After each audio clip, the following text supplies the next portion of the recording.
कि एक किला है, वो शत्रुओं के कब्जे में है, तुम दोनों वहां चले जाओ, तुम दोनों में से जो भी पहले उसमें प्रवेश कर जाएगा वो आगे हरावल दस्ते में लड़ा करेगा।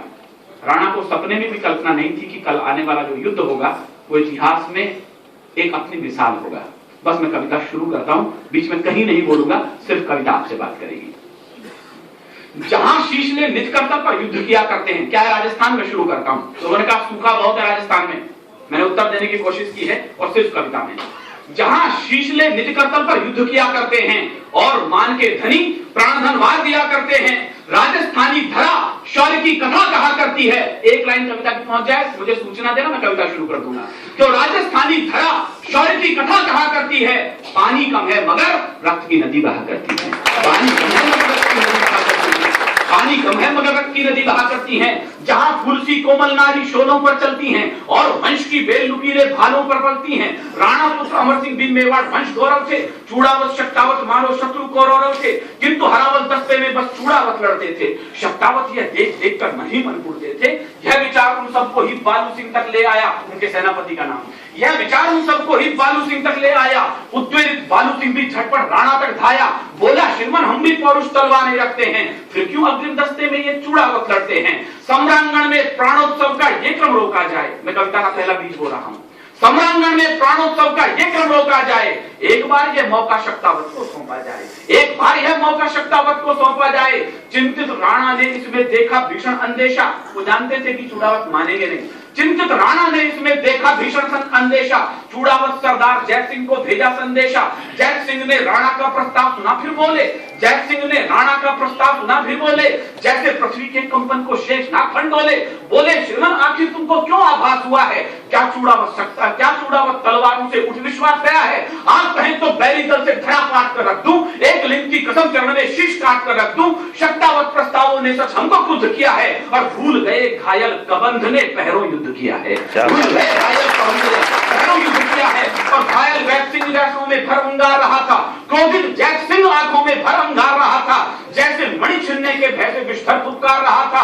आखिर राणा को ही सूझी सहसा युक्ति नवेली, जिससे वे सुलझा सकते थे उलझी हुई पहेली। उंठाला का किला मुगल सब सैनिक कब जाए हैं, उंठाला का किला मुगल सब सैनिक कब जाए हैं, इस कारण इस धरती पर घन काले घर आए हैं। जो भी जाकर गढ़ में पहले प्रथम प्रवेश करेगा वही हरावल दस्ते में भी आगे सदा लड़ेगा। अब दोनों तय करते हैं। अब क्या था, दोनों को अग्रिम पीढ़ी का हक तय करना था, खुद के लिए नहीं लड़ना था, अगली पीढ़ी का हक तय करना था। अब क्या था, दोनों को अग्रिम पीढ़ी का हक तय करना था, लड़ना क्या था, उन्हें मौत को जाकर ही मरना था।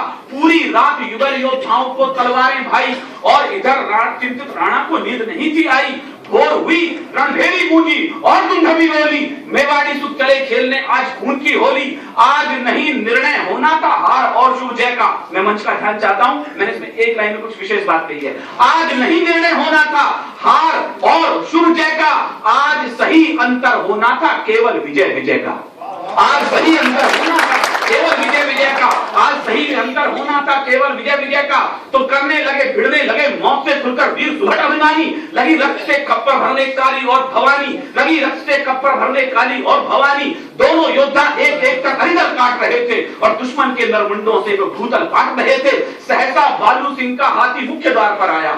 मैं पहला दृश्य आपके सामने रख रहा हूं, मैं दावा करता हूं कि आपके रोंगटे खड़े हो जाएंगे। सहसा बालू सिंह का हाथी मुख्य द्वार पर आया, भाले जैसी देख नुकीली कीलों को चकराया।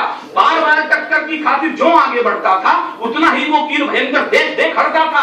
तो बालू सिंह हाथी से कूदा, दरवाजे पर आया, खड़ा हो गया, कील पकड़कर हाथी पर चिल्लाया, कहा महावत से हाथी को सीने पर आने दो और सभी शक्तावत वीरों को अंदर जाने दो, और सभी शक्तावत वीरों को अंदर जाने दो, और सभी शक्तावत वीरों को अंदर जाने दो। कहा महावत ने स्वामी ये कैसे अनर्थ कर दूं, कहा महावत ने स्वामी ये कैसे अनर्थ कर दूं, जिसका खाया अन्न उसी के तन पर बच्ची धर दूं।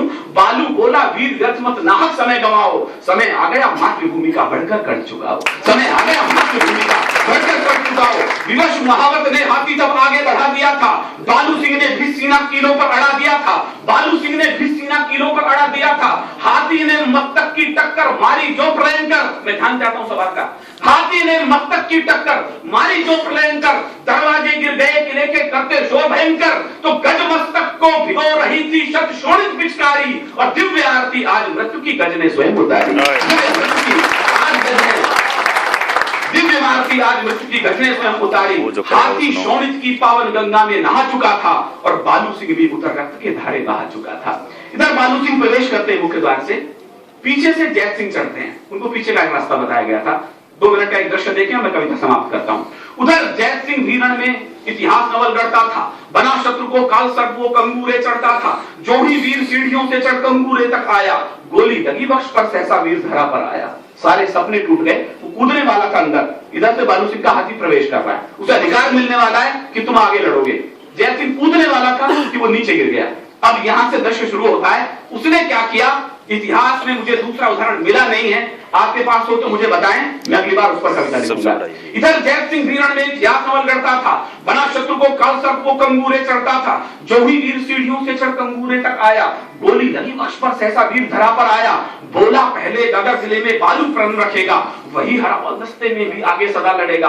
अगर वही हरावल दस्ते में भी आगे सदा लड़ेगा, लगी तनिकना वीर शीश कलम करके ही कोई कर्ज अदा करता है। फिर कहीं कविता आ गई है, शीश कलम करके ही कोई कर्ज अदा करता है, और कलम के दिए विषय में नए नए धरता है। युद्ध देव को जब शोणित का पुण्य अर्घ चढ़ता है, तब जाकर ही सैनिक जय के पथ पर कुछ बढ़ता है, तब जाकर ही सैनिक जय के पथ पर कुछ बढ़ता है। तो लगी तनिक ना देर उसे भीषण निर्णय लेने में। अंतिम कविता की लाइन में झटके से समाप्त कर रहा हूं, झटके से आपके स्नेहाशीष मेरे मस्तक तक आ जाए। लगी तनिक ना देर उसे भीषण निर्णय लेने में, विजय सुनिश्चित लगी उसे निज शीश काट देने में। तो उन ठाला का किला जब ये घटना देख रहा था, एक वीर निज शीश काटकर अंदर फेंक रहा था, एक वीर निज शीश काटकर अंदर फेंक रहा था, एक वीर निज शीश काटकर अंदर फेंक रहा था। तो काल टिटक कर रुका, स्वयं ये उसको दर्शन आया था, काल टिटक कर रुका, स्वयं ये उसको दर्शन आया था।